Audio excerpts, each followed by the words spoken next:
Fantasy X, it went downhill. Yeah. Yeah. Final Fantasy X was good.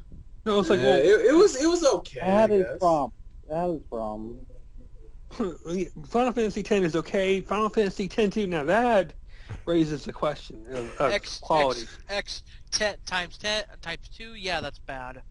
Yeah, That was the weird thing with Final Fantasy freaking Versus 13 or 13 Versus. Apparently, it hasn't even been fully in development since like 06. Apparently, it was like a proof of. I don't know what exactly it was that they were trying to do, but they said that they weren't even fully committed to it, and so that raises another question: why are you announcing something when you're not even fully committed to it? Yeah. Yeah, 06 was announced, and but I'm done talking about Square for a while. You guys can go ahead. Yeah, Final Fantasy 9 was the last good Final Fantasy game. Here's a question. No Kingdom Hearts HD re-release, releasing the Kingdom Hearts games on the PS3 and 360 HD version. No Kingdom Hearts 3 for PlayStation 3 or 360 or even the PC. I mean, Square, what the fuck? Wait, are you serious? They're not going to release the HD collection? I have no clue. At this point with Square Enix, it's fucking frustrating as hell with them because they're... Well, I can't. I might be able to help out with that. Number one, as you see, most of the Kingdom Hearts games are being made on handhelds, correct? Right? Yeah. Well, number one, the technology used to make the like the graphics and everything, it's much easier to make those type of games on the handheld. So they're lazy. They could probably save money by using the same graphics, moving them onto the new handhelds. Well, regarding Kingdom Hearts, as much as I oppose Square Enix and their porting of older games, honestly, I thought that if they did an HD collection with like 1 Chain of Memories and 2, and then put it out on the PS3 or the Xbox, they're most likely going to put it on the 3DS or Wii. Oh god! Honestly, but I think they could get it done. Like put it on the Wii U, Xbox, and PS3 to freaking grow the fan base. Because those are the first games in the series.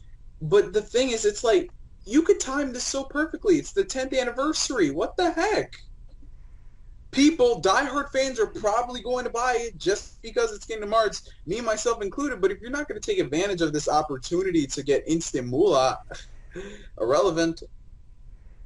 Yeah, because I myself, I would definitely buy it because I've only played the first 2 games, and I heard the rumor that if indeed the game is made into an HD collection, there would be Birth by Sleep, the, what is it, 365 days. Well, there's 358 by 2, but it's like I don't know how they're gonna put that game on an HD system. I can understand if it was on a PSP because they could do what they did with the God of War games, but that's on the DS, and it's like one of those games that really takes advantage of the DS, I guess. And if you look at the game, it's not especially 3D.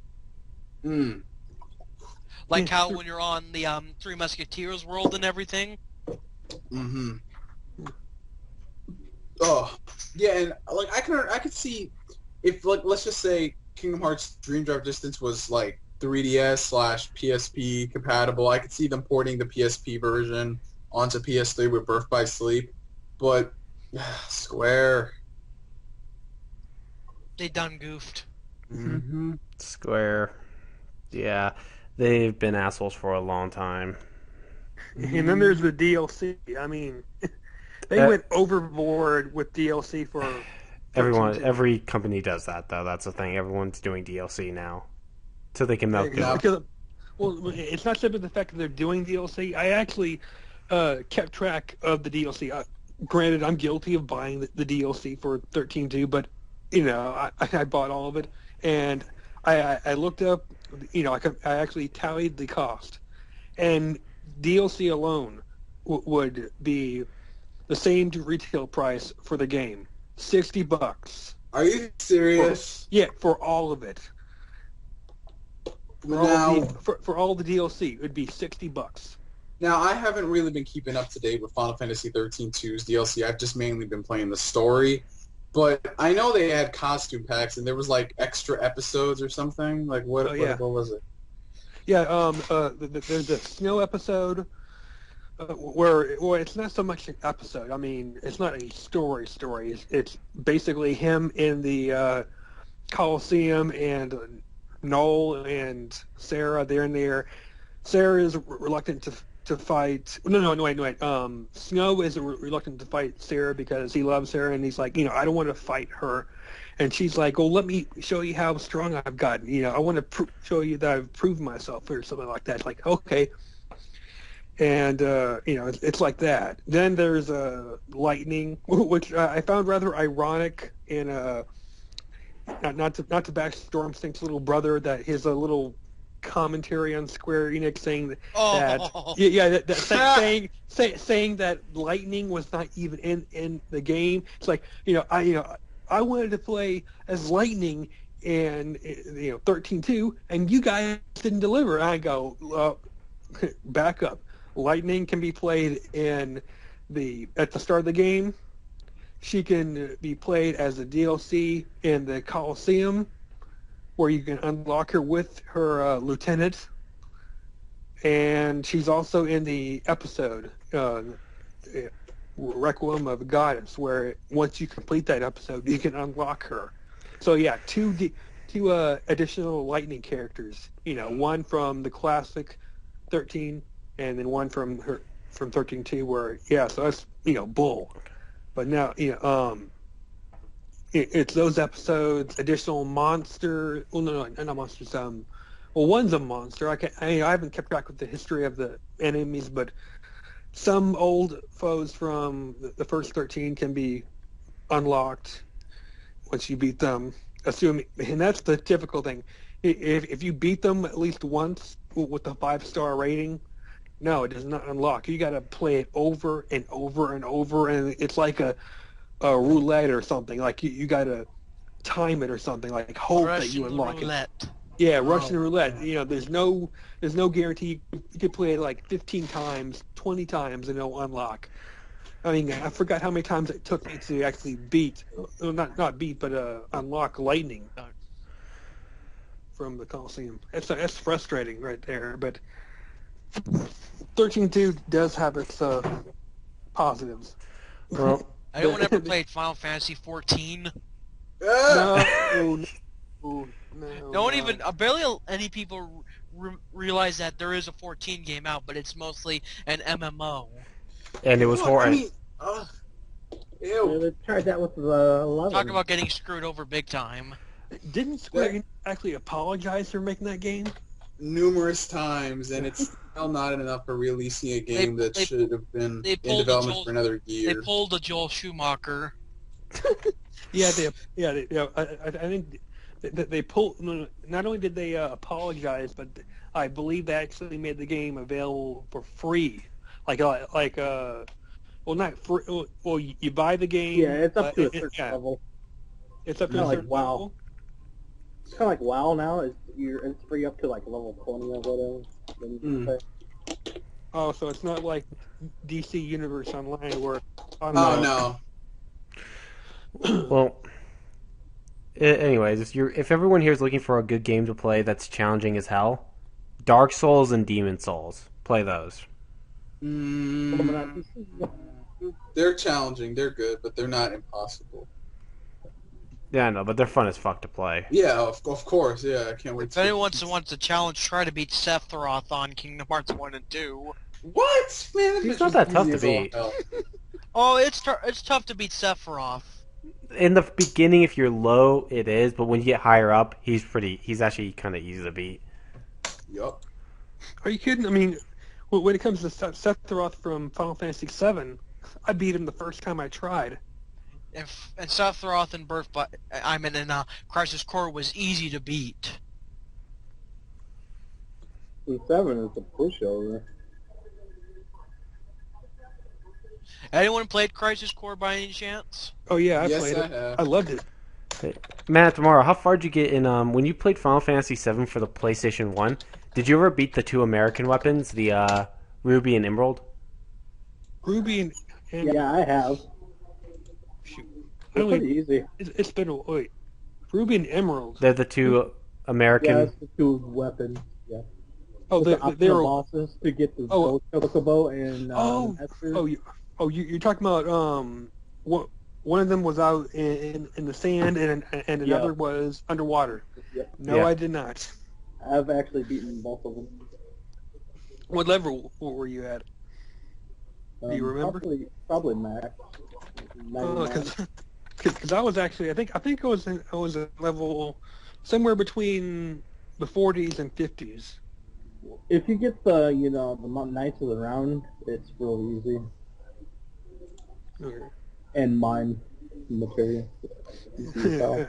I'm still waiting for the PS1 classics to move over to the Vita because it's they've been saying they're going to release them during the summer and it's like Yeah, 2 I weeks. heard it's Yeah, actually coming out on August 28th, so not that long. August 20th. Yeah, I think so. I think that's what they said. I assume that the Final Fantasy VII is going to be the first one to come out.